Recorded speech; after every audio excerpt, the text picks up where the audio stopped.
Blogger hrenov. Dar ce tu așa spui în el? Baran, mать твою. Cu ce e vinovat, Sonia? Ce ei dau foc degeaba?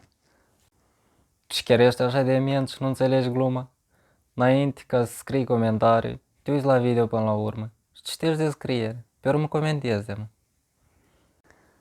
Ia că, oai s-o cazi celelalte s-au murdărit. Ei băiete, ce mi-e original, inventează ceva mai nou. Dacă ești așa de hâtru, dă tu vreo idee. Ți mai ghin lui bratanul și la tău să țui psani și să-ți dai foc și în trend cu tăți proști. Hai te rog frumos, fără insultări, că stâng Wi-Fi-ul amuș. Care Wi-Fi? Tu și nu știi că e prost și în Africa tot prost rămâni? Dar când ai venit din Africa, de știi?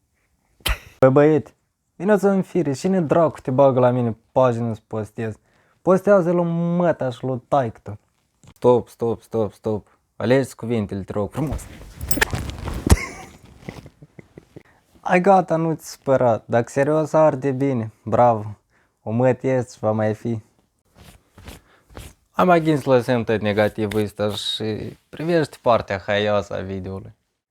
Vă rog frumos, care nu înțelege gluma, pur și simplu treceți mai departe, nu scrieți comentarii negative, că nu mă afectează deloc. Să aveți o zi bună. Paca, paca.